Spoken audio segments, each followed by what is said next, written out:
आप देख रहे हैं अल्फा डिफेंस हिंदी में आपका स्वागत है।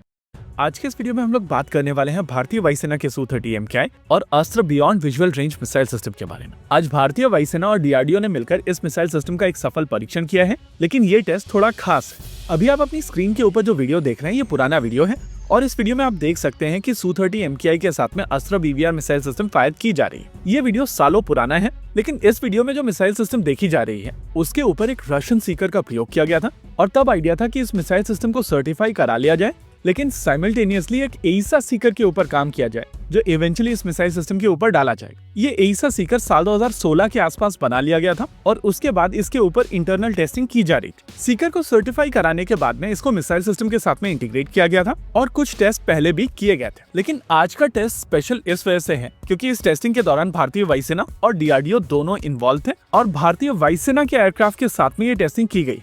देखिए, आमतौर पर किसी भी नए वेपन सिस्टम को जब बनाया जाता है तो Su-30 MKI के ऊपर किए जाने वाले सारे मॉडिफिकेशन HAL द्वारा किए जाते हैं और वेपन सिस्टम का इंटीग्रेशन भी HAL ही करता है। टेस्टिंग के लिए भारतीय वायुसेना की तरफ से अपना एयरक्राफ्ट दिया जाता है और इस एयरक्राफ्ट के ऊपर वर्क पैकेज के हिसाब से मॉडिफिकेशन HAL करता है। एक बार ये टेस्टिंग कंप्लीट हो जाती है तो एयरक्राफ्ट को वापस से डीमॉडिफाई करके पहले जैसा बनाया जाता है और वो डीमॉडिफाइड एयरक्राफ्ट वापस से अपनी स्क्वाड्रन ड्यूटीज में चला जाता है। इससे पहले इस एईसा सीकर के साथ में जब अस्त्र मिसाइल सिस्टम टेस्ट की गई थी तो इसी तरीके के मॉडिफिकेशन और डीमॉडिफिकेशन साइकिल्स की गई थी और करंटली अस्त्र मार्क 2 के साथ में भी एग्जैक्टली इसी तरीके की मॉडिफिकेशन और डीमॉडिफिकेशन साइकिल्स की जा रही। लेकिन अगर आप आज के टेस्ट के ऊपर ध्यान देंगे तो आपको समझ में आएगा कि यहाँ पर HAL की किसी भी तरीके की इन्वॉल्वमेंट नहीं थी और जो एयरक्राफ्ट यूज किया गया था वो भारतीय वायुसेना का एयरक्राफ्ट था, यानी कि एक यूजर ट्रायल था और अब इस यूजर ट्रायल में सफल होने के बाद में इस मिसाइल सिस्टम का फुल स्विंग प्रोडक्शन शुरू हो सकता है। देखिए, अस्त्र missile system already full swing production में है, लेकिन जो प्रोडक्शन किया जा रहा था वो रशियन सीकर के साथ में किया जा रहा था। किसी भी प्रोडक्ट का डेवलपमेंट अपनी जगह पर है,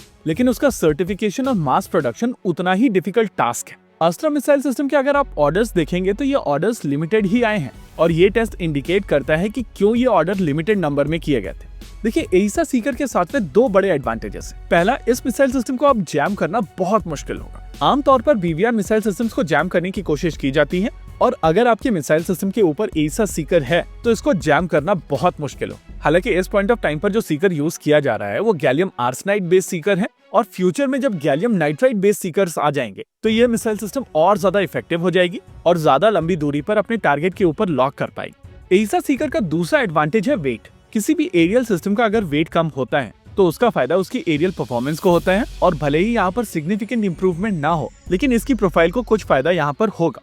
यहाँ पर दूसरा फायदा ये है कि यही सीकर अस्त्र मार्क 2 में भी यूज किया जा रहा है और अगर ये सर्टिफाई होकर प्रोडक्शन में चला जाएगा तो उसका सीधा सीधा एडवांटेज अस्त्र मार्क 2 प्रोग्राम को भी मिलेगा।